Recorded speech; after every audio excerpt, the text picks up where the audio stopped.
sir, we'll welcome and welcome to this panel. And there are many things which we Indians obsess over. And if it is apart from cricket and films, it is the military and politics. So when we say military, we talk about Kargil, we talk about Balakot, we talk about Operation Sindoor. So now that the first anniversary of Operation Sindoor is done and dusted, and our second favorite pastime, politics, we've chosen our favorite leaders in Bengal, in Assam, in Tamil Nadu. So now is the time to talk about one of the most important topics of our times. The sledgehammer effect which the economy has faced, the lessons which the Indian military has to learn from this, which seems to be an unending conflict right now. Dr. Chitkara talked about people of her generation not being depressed. Ma'am, I don't know, you can't buy gold for some time, you can't do your foreign holidays, I'm sure you're a little depressed right now, but that's okay, things will be normal. So, okay, we come to this, this is very timely because the government, the Prime Minister just talked about some austerity measures. We're talking about things like conserving fuel, not buying gold, not doing foreign holidays. All this is aimed at conserving foreign exchange, which is bleeding because of rising oil prices, the stuff which is happening in Strait of Hormuz and all those things. So, sirs, this conflict has really upended a lot of traditional concepts about the sanctity of supply lines, the notion about modern wars being shot, modern wars being local. So my first question to you is there, I'll start with General Tiny Dhillon, who is not so tiny by the way. Sir, if you talk about fuel prices, you talk about LPG, you talk about petroleum prices, you talk about fertilizer prices going up, is there anyone who is not impacted by what is happening in West Asia right now, sir? Thank you, Mr. Rahul, and thank you to the fellow panelists and everyone out here. Before I answer your question, I can't hold myself back about two aspects which are spoken by Madhu Chitkara ma'am and General Malik. Madhu Chitkara ma'am spoke about Gen Z, that everyone is having an issue. The other day I was in Ahmedabad, and very senior managers forum, and they all were saying, so how to handle Gen Z, this, that, and all. And there was a young girl like her who was managing the whole thing, the audience, the screen, and this, that. At the end of the session, she came forward and she says, sir, I want to ask a question. I said, yes. She says, sir, I am the Gen Z. How do I handle these old days? Good one. So that answered the question went quite viral on social media. Well, that's a separate issue. And second point, which General Malik spoke about diplomacy, international diplomacy, and also about the Prime Minister, कि शांति की चाह और शक्ति की राह अलग-अलग नहीं हो सकते. Now, sir is from Sikh Light Infantry Regiment, Paramvir Chakra, Yugendra Yadav, Captain Only Captain is from Grenadiers, I am from Rajrif. And all three regiments are known for their blunt talk. So, international diplomacy is like you want to convey your point. लेकिन जब हाथ में लठ हो ना तो point अच्छे से समझ आता है. So that's how I thought. And now this war, which started with nobody's war and now it's an everybody's war. And why this is an everybody's war? And as we go further, I just want to show certain images so that we get the perspective right of Iran. Can someone just show those images before we go on? Because that may be used for any other question also. I just want to tell you what exactly Iran is. This map you all are very familiar. The point which I want you to concentrate on is the Great Himalayas in the north. The brownish thing, and see how this mountainous ranges they extend towards the west. And you see the Saudi Arabia, the Iraq, Kuwait and other things, the brown, they are deserts, but Iran is not. Iran is mountainous. Next please. Now this is how Iran looks like from a satellite, with the Strait of Hormuz right there, and see the mountain ranges. See the mountain ranges so that we get a very clear perspective of things. It may come up boots on ground. Next please. This, of course, we are all very clear. And if you see this map, and you see Iran and see the extent of Iran, the size of Iran, it's the 7th largest country in the world. 1.65 lakh million square kilometers, 1.65 lakh square kilometers. That is the size of the Iran. Next. This is a close-up of the same thing which I was trying to show you. This is how the rugged the country is. And if you just see that small little thing at the top of Persian Gulf, the brownish patch, that is the only portion which borders with Iraq, and where the mechanized forces can be used for limited operations in a limited depth. But then you are stuck against these massive mountains. Next. And this again is another view. Next. And this is the ethnicities, the internal uprising. That people will rise. The Kurds will do something. If you look at this yellow thing in the east, leftmost part, and little small yellow in the north, these are only two pockets where Kurds have a majority ethnicity. Rest everything is so many other ethnicities. Basically, 48% being Shias. So to expect the Kurds to do an uprising in the terrain which I just showed you, we may discuss in the future question. Thank you. So this now coming to why this, when everything is getting impacted, why this war came to a stage where it came to. There is, whenever nations go to war, like Jal Malik said, nations go to war, militaries only fight on the borders. A diplomat fights in the international arena, the economist fights in the economic field, and that so much so a teacher fights in the classroom, telling the young children it's a just war we have entered, so that our population understands the reasons why we are going in for a war. And it all starts with a political aim. And from the political aim, we drive the military aim, from military aim, the military strategy, military operations. And finally we say, okay, this is the end state I will reach. That means I have won the war. And then there is an exit strategy. Now this war started with a political aim of regime change. Within 2 days it became denuclearization of Iran. Within the next 48 hours, it became, we will sink the navy, we will destroy the military. Then it came down to, we can fight for 4 to 5 weeks timeline. Then it came down, we can fight till ever. And finally it came down to opening of Strait of Hormuz, which was in any case open before that. Now if this is the way the political aim is shifting, and now we have reached a stage where America does not know how to get out of it. And the impact is on the whole world. Impact is on the whole world. That's why I said it was nobody's war, it became everybody's war now. And this impact is not going to end very time soon, even if the war ends tomorrow. The type of destruction which has happened in South Pass and the northern side towards the Qatar side, 15% of LPG is destroyed, the infrastructure is destroyed. And it can only be brought back in next 3 to 5 years. If that is the type of shortage which is going to be felt in spite of the Hormuz opening at some stage, and then we can say. And now the point with India, how India handled it. We had a recent hike in a few % of fuel. India handled it very well for 2.5 months.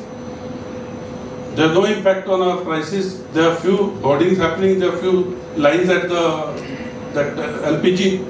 But if you look at starting from Australia going right up to America, the rise in prices have been anything up to 80% at times, 2 to 3 times at places. But India managed it very well so far.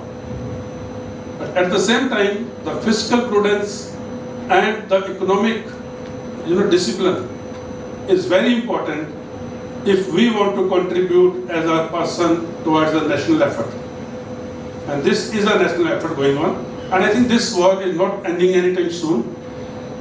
And America went to, Mr. Trump went to China, and everyone thought he is going to talk about how to pressurize Iran to let the Hormuz be open. But that is the biggest leverage China has over Russia. वो हिंदी में कहते हैं ना, अभी तो हमें और जलील होना है, तो वो करेगा China. Why would China use its influence on Iran to let America have a face saving? So I think you made some very important points. You've kind of balanced out the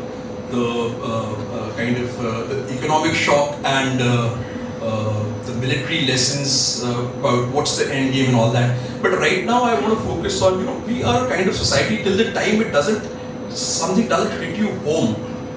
You don't really understand the gravity of the situation.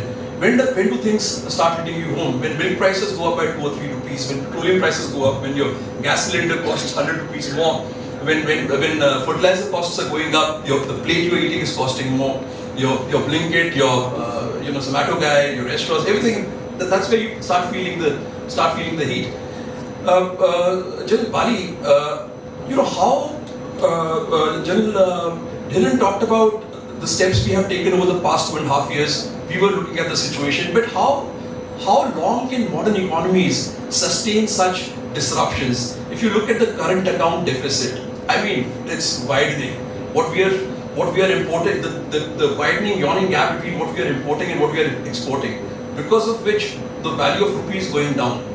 Now that has that gets us into a vicious cycle. The value of rupee goes down, foreign investors start pulling money out. Foreign investors start pulling money out and investing it in dollars. So rupee falls further. They withdraw money further. So you get into that cycle. Rupee happens to be one of the weakest main currencies in Asia right now. So sir, how poised are we as we aspire to become a $30 trillion economy by 2047 when we complete 100 years of independence? How poised, how prepared are we to kind of absorb this shock economically?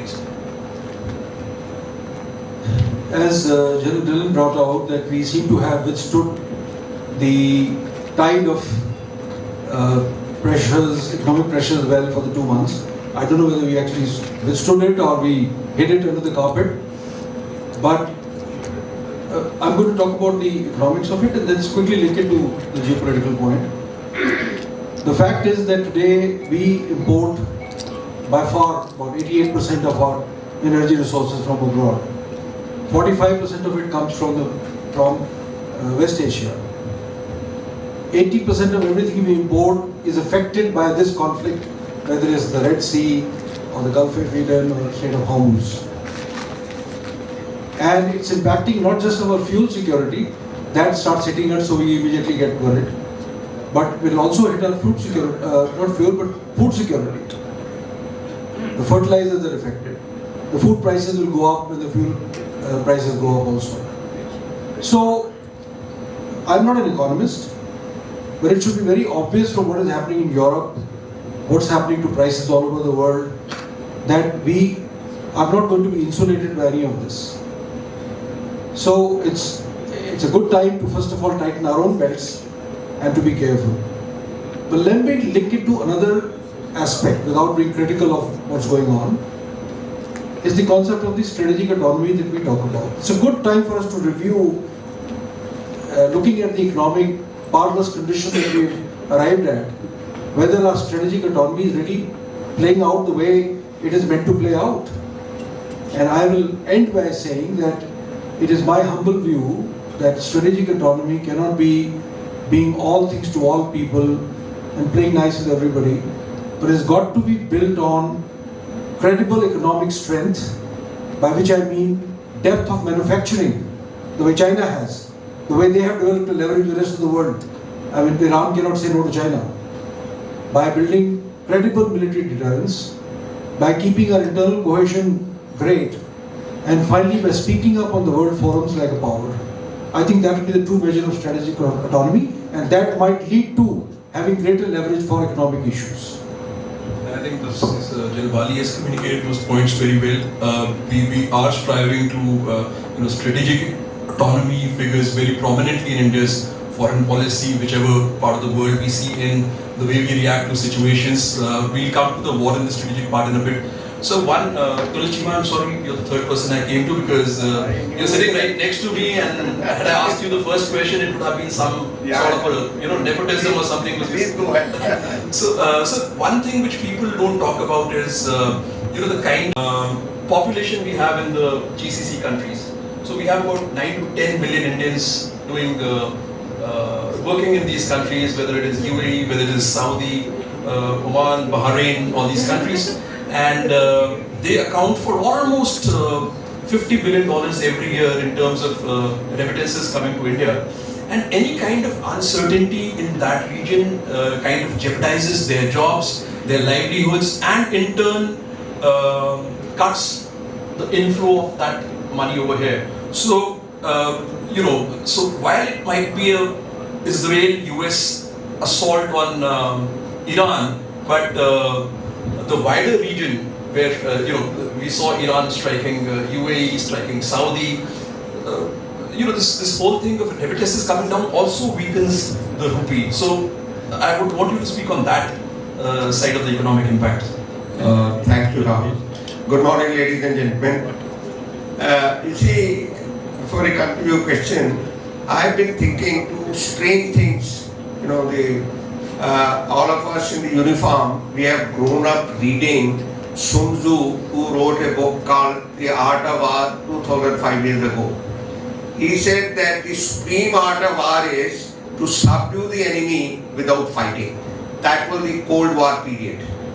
Later on, Clausewitz said that all wars are continuation of politics by other means. That is what exactly it is happening. It is continuation of war by other means. There is a difference of ideology, though the things are going on, the war is there because of that. Now, coming to your question, you see what happens is that unemployment is definitely going to increase in India. And let me assure you that the things are going to get worse before they get better. What has happened is that over last 2 months, 2.5 months, almost 50% of the oil refinery and energy resources have been destroyed. They will take so much of time to build up over a period of time. So I think that the bad has just started. It is going to go on, as Tiny Dillo also said. The things are going to go worse over a period of time. The government has done its best, what it can do. It has been able to control the prices till now. But you will see that what you said, that the dollars which are coming to us, those things are going to reduce over a period of time. The people will come here when the war is over. Already a lot of young boys and girls have come from Gulf. With all those people coming here and with unemployment staring at there, they say we are going to have trouble even in social kind of circle. The things are going to, they will be looking for jobs. And already the unemployment of the youth is already more than 5% in India. Now unemployment is going to become a bigger issue, and this jobless growth which India is facing today. Let me dare say this, that yes, India was growing at 7%, 8% GDP, but that has no meaning, because when there is a jobless growth, it amounts to the widest gap between the haves and have-nots. The wealth gaps between the people, that keeps increasing. So I think there is a lot to worry about. The government is taking actions on those kind of things, but I fear that the things are going to get worse if the war does not come to an end in another, say, few weeks, 4 or 5 weeks. If it doesn't come to an end, the things are going to get definitely worse than what it is today. So I think you, by talking about unemployment, rising inflation, the possibility of rupee weakening further, the macro economic indicators don't look very good right now, unless we are looking at an early end of the war, which will now be completing its 3rd year. So now, if we step into the military domain, my question to General Tiny Dillo is, sir, we saw that in the Russia-Ukraine conflict. What we are seeing now is that era of short wars over.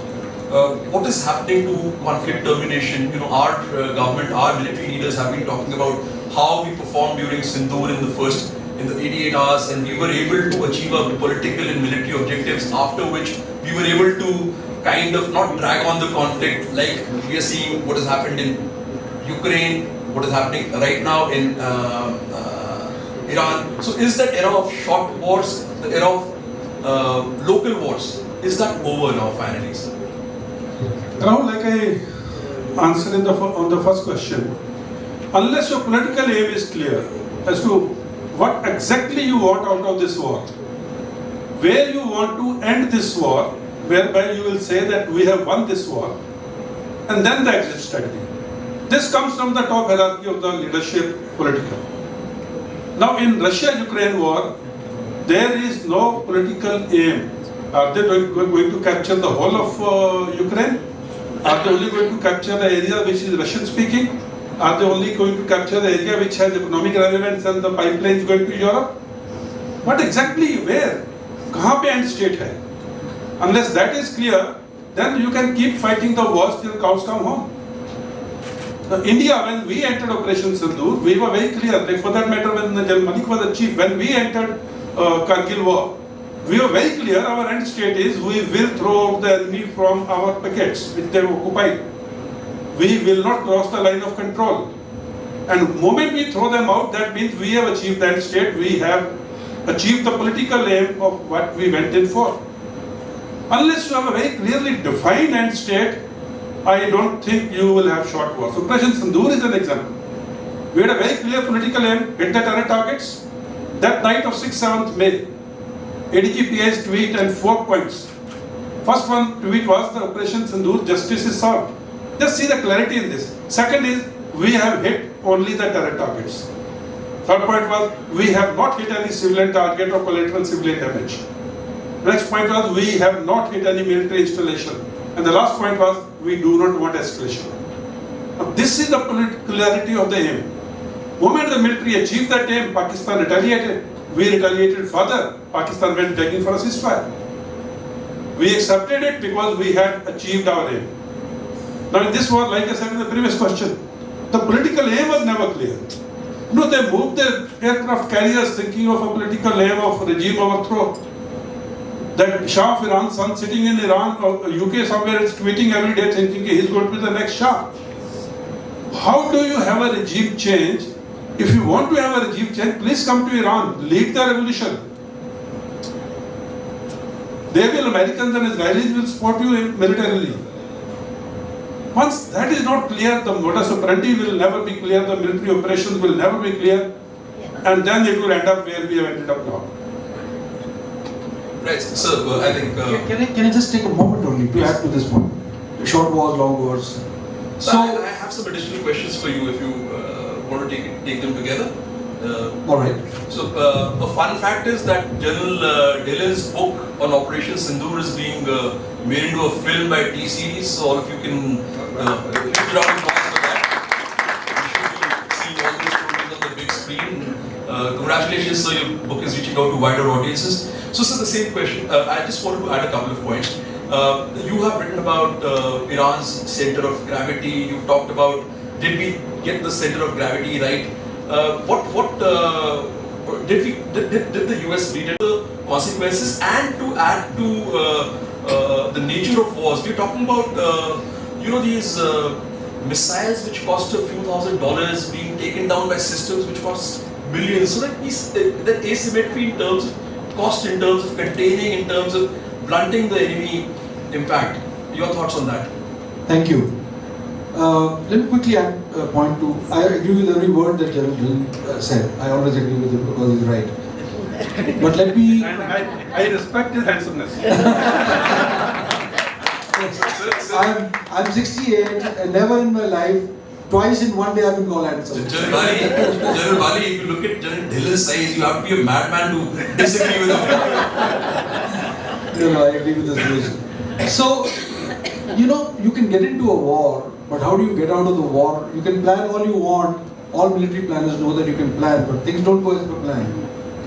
Boxer Mike Tyson said it best. He said, everybody has a plan till they're hit in the face, and then everything changes. The Americans are looking most surprised that this war has gone on as long as it has. They shouldn't have been surprised. They have all the experience in the world of fighting exactly similar asymmetric war that Rahul talked about. Remember Vietnam? They went in, they got mired, and it was after many years in 1968 when one of their leading TV guys, Walter Cronkite, said, I think we have lost the war. The president said, if I've lost Cronkite, then we've lost the war. Remember Afghanistan? Remember Iraq? They wanted to do it in a couple of days and stayed on for 8 years and are still mired in it. So, let me come to the center of gravity point and then explain this thing again. Clausewitz said that every country, every entity has a center of gravity, a hub of power from which everything flows. You topple that, the whole edifice comes crumbling down. If you don't get the center of the gravity right of the enemy, you will keep attacking and you will keep not achieving the aim. The Americans thought that the center of gravity of Iran, they thought of it in material terms, as Americans must. They thought, let's kill Khamenei, let's knock out the top 40 guys, let's destroy their nuclear things, let's destroy their missiles, let's sink the navy to the bottom of the sea, and there will be uprising, and that's the end of the war. But what is Iran's center of gravity? My view, and the view of some others, is Iran's center of gravity is the narrative that the regime has, that they are the protectors of the Persian identity. They are the protectors of Iran against the external wolves, the Western world, and everybody else who wants to attack and get after Iran. Now, every time you attack Iran, every time you destroy a bridge, every time you kill 160 children, every time you destroy something in Iran, you are feeding into that narrative. The people are actually coalescing and saying, yes, that's right, the regime will protect us. No matter how repressive the regime has been, and we know it's been a repressive regime, within Iran, nobody is favoring Americans to come in over their own regime. A very brave TV reporter, Sumaira Khan, has spent 1 month now in Iran, and I spoke to her last night, and she said, in the evening, in streets of Tehran, people gather at the street corners. They sing songs in praise of Iran. They bring flags. Mothers come with their prams. So that's the real situation which is happening. The last point I'll make is about, so the lesson for us is, do we know what is Pakistan's center of gravity? Do we know what is our center of gravity? The last point I will make is about this asymmetric war that you mentioned. Other than the political clarity, wars that are likely to go longer are the ones where there is asymmetry. Because the weaker player doesn't follow the tactics and strategy of the stronger player. Americans want to wrap it up in 3 days. Iran has different ideas. It's in Iran's interest to drag the war, to create more battle space, to create more time. All Iran has to do is to drag it by drip, drip, drip, till the political reality, domestic political reality in America and Tel Aviv changes. And Iran will win. Right? So that is the kind of asymmetry where it happens. It's the same asymmetry that larger companies face when they fight people manufacturing in garages. Different rules. You can't win. Alright? So that is my answer to this long short war. So I think, Karachima, the points which Jan Dhillon and Jan Bali have made lead us to the do we need to stay prepared for longer wars spanning 5 months or even 5 years? The government, the defense minister has spoken about it, that we need to be prepared for wars that might span 5 to 10 years. How do we stay prepared for those wars? What kind of defense industrial complexes do we need to build? How do we build those surge capacities to be able to engage an enemy for such a long time? Before I come to your question, Ops and do what General Dhillon said. You see, did we really achieve our aim? There are two different points of view on this, and I want to submit that probably there were a lot which we wanted to achieve and we did not achieve. Perhaps the war had to go on for another couple of days. That is my view, and there are many others who agree with this. Now, coming to your point, you see, Iran thrives on asymmetry. Look at their IRGC and military, then their layers of leadership, how quickly they are able to replace them, wherever. And one wonders that their capacity to take punishment and absorb pain, the kind of thing which you see they are happening, whatever is happening. And this US attack, as a matter of fact, united the entire Iran. Those people who were against the Khomeini's, whatever kind of regime they said they had, and particularly the women, Now, as you were saying, that they celebrate this, they get together. So the entire country has been united against this, and now they have become kind of victims. They feel that morally they are high moral ground they have been able to take, and that is why the Hormuz, what has been done. Now, something which we have to learn from this, to my mind, is one is that this is all about energy security, to my mind. You see, China is the only one who is going to challenge US because of its technological advancement and many other things. That is why it is very important for USA to checkmate China. This is one of the best ways of doing it, and they have done it. Though, I mean, it is very difficult for China. Exported now, I believe, some lakh worth of equipment is being exported to number of countries. Now, and there are many people, including Tatas and Adanis and others, who are already Mahindras and Bharat Forge and various other people who have already started manufacturing. So self-reliance is going to be a major issue. The other is, countries like ours should be having maybe thousands of drones being manufactured in our every month. Why not? Because I mean, you've seen the power of the drones, the way they have handled 950 crores worth of aircraft and destroyed by somebody with 40 lakhs worth of drone. So that kind of thing, I think, good things are happening, and we should be prepared for that kind of thing. You made a very valid point about the use of unmanned systems, the proliferation of counter unmanned aerial systems technologies, and we are also setting up a drone force by 2047, which is part of the Defence Forces vision. So I don't have the heft of General Malik or Vivek Khatri or Dr. Chitkar, and the lovely lady is over there, and she's threatening to bring out her weapons. So one final question to all three of you. I'll just take 2 more minutes, please. General, we start with you, then General Bali, and then Colonel Chima. So what the sledgehammer strikes by the US? Everybody thought, this game is going to be over in a week's time, 3 days, 4 days, okay, maybe 2 weeks. How has Iran been able to hold up against countries like the US, Israel, which represent the best of military weapons, the best of military technologies? How have they been able to stand up against these countries, Iran? What has been the biggest surprise for you militarily, or in terms of in terms of the economic lessons? Thank you, Rahul. Like I said, the point came up here. Are we prepared for a war which we are going to fight in the future? United States has interests all across the globe, starting from North Korea to Taiwan to Iran to Afghanistan to Venezuela, Greenland, Cuba, and what have you, and many more. Now, if a nation has to plan and cater for 40 odd contingencies across the globe of varying natures, of different enemies, different terrains, how much can it focus on one contingency? On the other hand, Iran for the last 40 years was preparing only for this war. Iran was not preparing to fight American Navy on the high seas. Iran did not make the aircraft carriers because he knew that he cannot fight the American Navy's might on the high seas. He prepared for battle of the naval choke points. Strait of Hormuz, Kharg Island, other islands, coastlines, amphibious operations. He did not cater for a massive air force because he knew he cannot fight. What he did, he catered for air defense.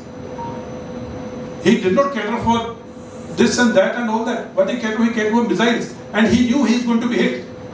And he knew America's biggest weapon is Daisy Cutter, 200 feet. His storage is 500 feet below the mountains.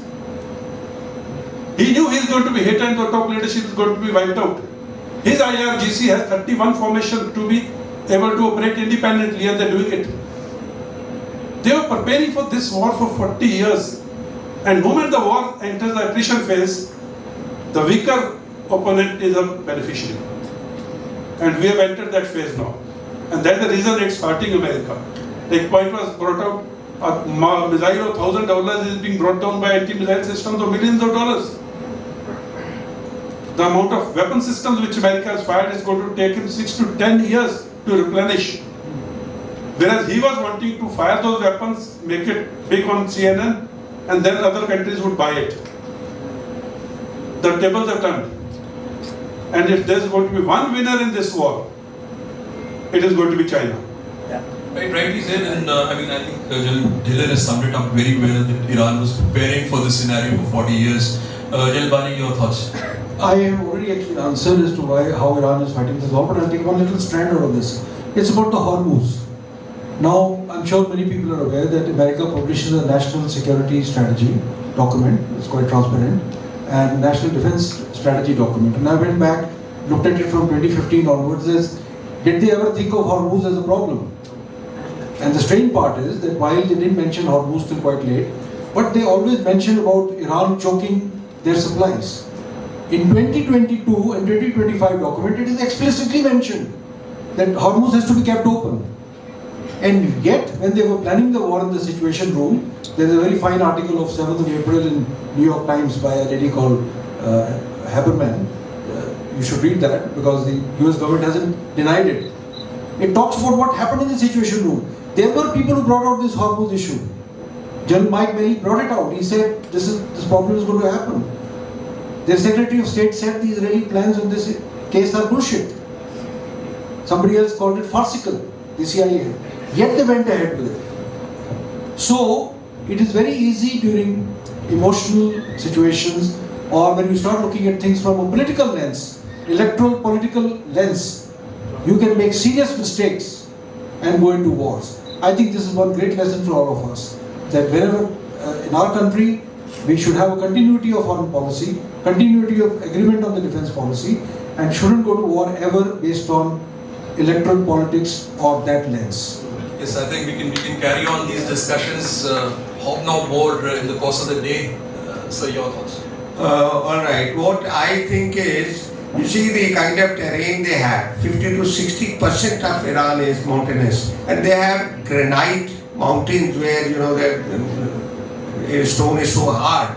And the most important thing to my mind is that the kind of civilization they have and the kind of khuddar people, they are very, very careful about their own identity and their culture which they belong to. They are very khuddar people and they would fight to the. That is why 10 lakh people are ready to join the army. There are already 10 lakh people volunteered to join. So that kind of nation, it is very difficult to defeat. I forget about defeat. It is very difficult to subdue. Otherwise, also a nation like Iran, to my mind. And we're totally running out of time. And to conclude, I think, as General Dhillon pointed out in the beginning, that even if this war ends today, economies will still hurt for a long time.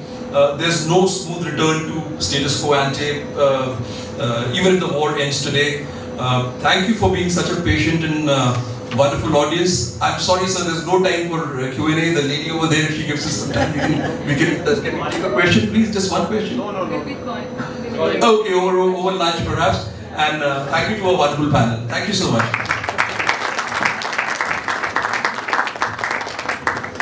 What an absolutely riveting and insightful conversation this has been. And after such a discussion, I think many of us will now walk away not only with new perspectives on global affairs, but also with slightly more confidence by discussing international politics over coffee tomorrow morning.